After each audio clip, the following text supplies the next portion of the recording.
کیا سوکھی مرچوں سے جو یہ سوکھی مرچوں سے نظر بد اتارتے ہیں، کیا یہ اتارنا شرک ہے؟ کیا یہ اتارنا شرک ہے؟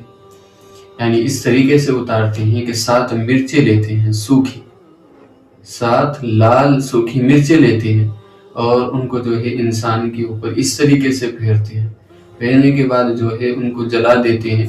کیا اس طریقے سے کرنا شرک ہے؟ اس طریقے سے کرنا کیا شرک ہے؟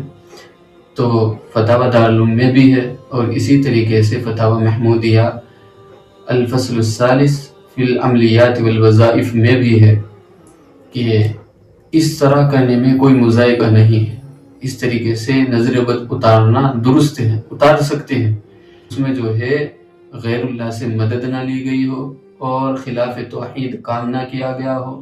خلاف توحید جو ہے اس کے اندر جو ہے منتر وغیرہ نہ پڑھے گئے۔